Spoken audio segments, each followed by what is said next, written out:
Selamat siang. Siang. Bagaimana materi minggu lalu?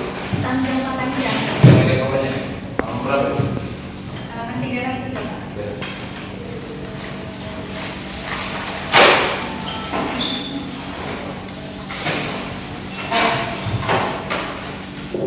Ya. Assalamualaikum. Waalaikumsalam. Pak, boleh saya masuk? Ya boleh. Sini. Kenapa lapor telat? Tadi macet, Pak, di sana. Itu boleh saya masuk? Boleh. Lain kali jangan lagi ya telat. Dan silakan dulu.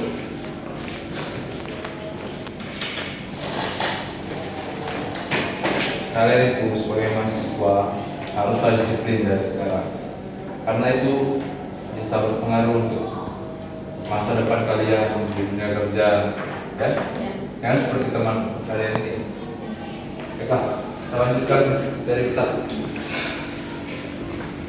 tentang jangka panjang. Ada yang tahu arti apa yang dimaksud dengan tentang jangka panjang? Kamu yang terlambat. Ya. Utang jangka panjang menurut saya, utang jangka panjang itu yaitu utang yang pelunasannya dilakukan lebih dari 12 bulan.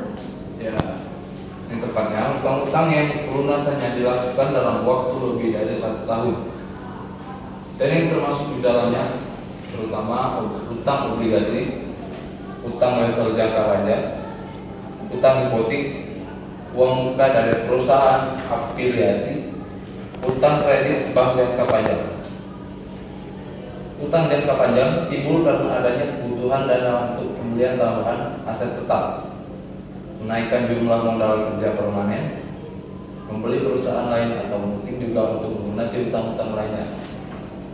Menurut kalian, adakah keuntungan dari utang jangka panjang?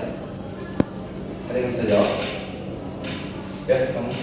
Keuntungan jangka panjang itu kita bisa meminjam saat kita membutuhkan dana, jadi kita bisa meminjam ke lembaga keuangan atau bukan lembaga keuangan.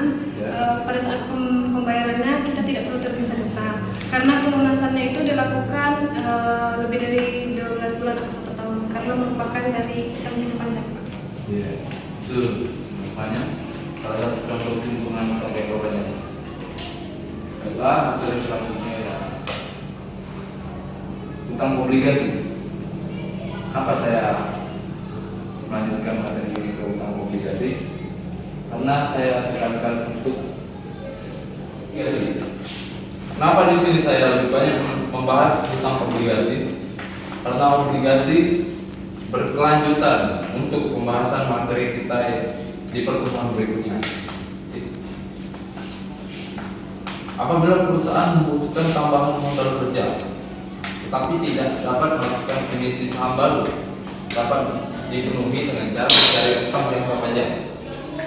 Dalam hal sulit mencari utang yang jumlahnya dari satu sumber, perusahaan dapat mengeluarkan surat obligasi.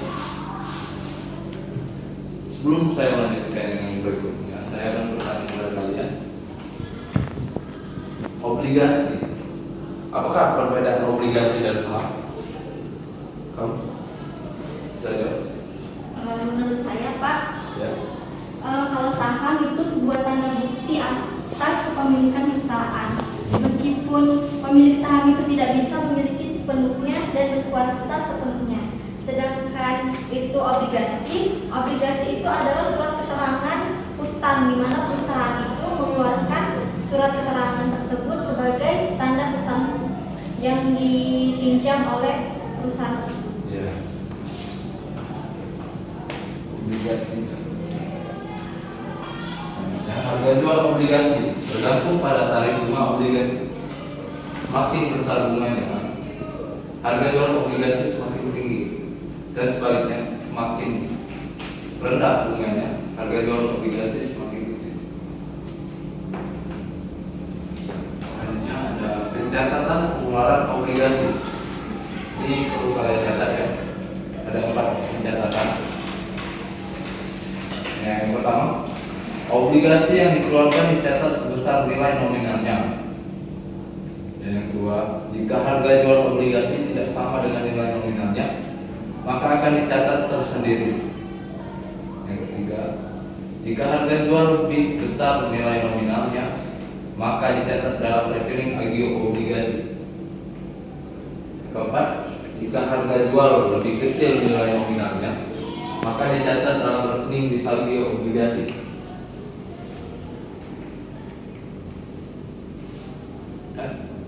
Dan ada pengeluaran obligasi dapat dicatat dengan dua cara. Yang pertama, yang dicatat hanya obligasi yang terjual. Yang kedua, obligasi yang terjual dan belum terjual dicatat. Obligasi juga bisa dijual dengan cara dipesan terlebih dahulu. Dalam cara ini, pembeli membayar uang muka dan akan melunasi pada tanggal tertentu. Dalam penjualan obligasi melalui pesanan, surat obligasi baru diserahkan kepada pembeli bila harga obligasi sudah dilunasi. Jumlah yang belum dilunasi dicatat oleh perusahaan sebagai piutang, dan jumlah yang obligasi yang dipesan dikembalikan ke rekening utang obligasi dipesan. Nah, apa yang ada yang belum mengerti? Nanti semuanya. Saya akan membuat soal kita dan jawab.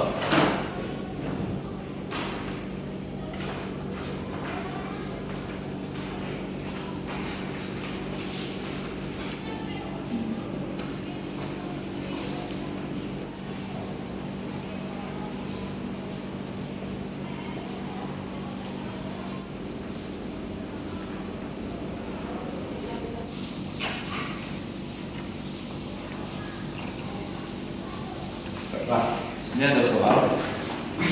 Di antara soal ini ada 3 soal.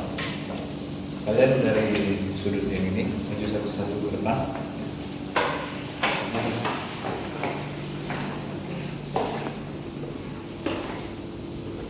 Sana Bu.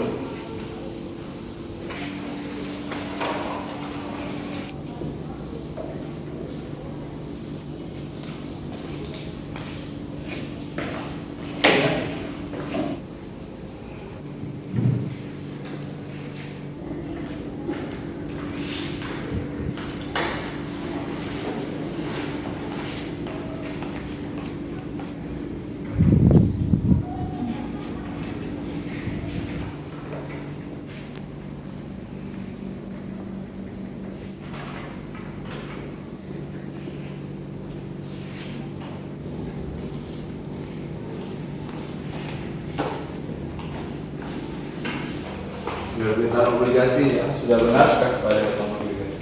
Bagian kamu ya? Ya. Saya jelaskan kenapa. Di dalam transaksi itu kan Pak, penerbitan obligasi. Nah, si penerbit obligasi itu pasti mendapatkan uang sehingga kas itu didebit, dan penerbit obligasi itu juga harus mengakui bahwa itu ada utang obligasi sehingga utang obligasi itu dikredit. Nah, transaksi agio atau agio bisa menggunakan metode garis lurus dan bunga efektif.